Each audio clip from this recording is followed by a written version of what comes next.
Describe what you do. What I do is I control the lives of other people. that's my PG-13 way of saying what it is I do. I'm Mistress UrbanKinkster, and what I do is I get paid to travel and educate people on BDSM kink. And what that is I'll break it down for you. Kink is a non-normative way to receive pleasure. So basically, most of the things that people do anyway, biting, choking, hair pulling, things like that, I go and tell people exactly what it is and how it makes you feel and why it makes you feel that way. You kind of like a sex therapist. Exactly. So I'm a BDSM educator, and I think it's important because instead of allowing people to paint a picture of what it is that we do, I go back out and I repaint that picture. Because if it was up to the people in the history, I mean, every time they show us, we're getting beat, we're getting slapped, all of these things. And what I do is I approach it from an educational standpoint. But for the most part, I'm a mistress. I'm a dominatrix. I beat people lovingly. When was your first introduction to BDSM? So my first introduction to BDSM was maybe about 10, 11 years ago. And I was in, I want to say, the swinging lifestyle. The swinging lifestyle was not necessarily for me because, number one, I'm an introvert. I don't like to be touched. But I enjoy dressing up. I enjoy like the high sexual overtones of that environment. Because people are literally in this environment. People think, oh my God, these people are in a space, everybody's swapping and it's nasty. For me, it's a social atmosphere because I get to wear what I want. I get to see people in their atmosphere, if they're having sex or not, but at least people I can identify with in the same space. And so that's kind of where I began.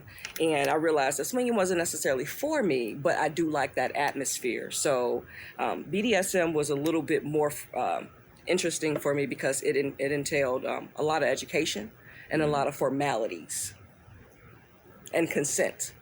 Nothing is done without consent. And so that's why it was important to me. But for me, BDSM was really about being able to play some of the roles that I enjoy playing.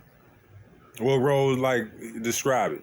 One of the roles that I enjoy playing is, so I'm a nurturer, and with me being a dominant, and I'm a dominant female, I bring people in who might need assistance, who might not have family, might have family, but ultimately identify with me and be able to help them along in life, almost like a life coach. But also being able to help exercise these non-normative kinks that they have. For instance, we have people who enjoy being baby girls, but taking this to a level where a grown woman, such as myself, will actually dress up in pigtails and skirts and thigh highs, and it's better received in an environment where everybody understands what's going on. Yeah. And so that's what I do. I walk around and I make sure that people understand that 50 Shades of Grey was more of like a romance movie for people wanting to, I guess, add spice to their relationships or whatever, but to also add the awareness to it. You in a relationship now? Yes. How do you do that? Being in a relationship and doing what you do? So I am polyamorous, and that's another one of my lifestyles. So I date multiple people, have multiple loving relationships. I've been polyamorous for about 15 years. I had a wife for 13 years. I have a gentleman that I've been dating for 6 years, and it works really well. What I do is I adapt to partners who understand my lifestyle and relate to it. Yeah. It just makes sense. You have to get to know and vet who it is that you're interested in. Because I think too many people fall into and settle for relationships because they're available and not necessarily what it is that they're looking for. Yeah, there are a lot of people running from themselves. You don't want to do some type of maybe shadow work.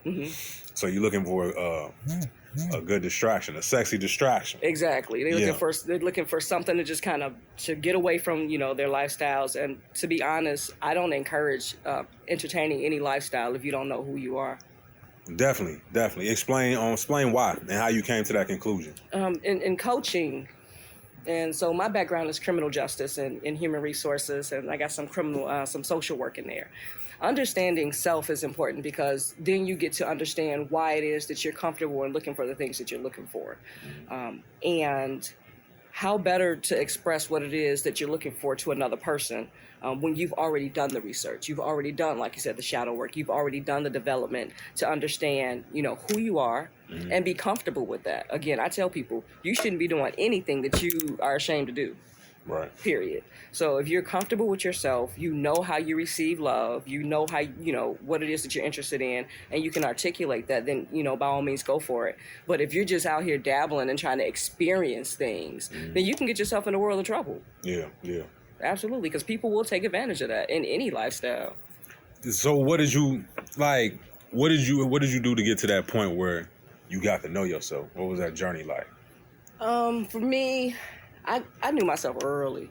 I've been this way since my early 20s, to be honest. Like, I'm very confident. I don't think that I'm extremely egotistical, but I wanted to get some of that back end work out of the way early. I wanted to figure out who I was. And for me, it's really about understanding what your childhood looked like. Do you have triggers? Do you suffer from, different types of mental illness that you need to communicate to other people? And have you done the clinical work to make sure that you're stable?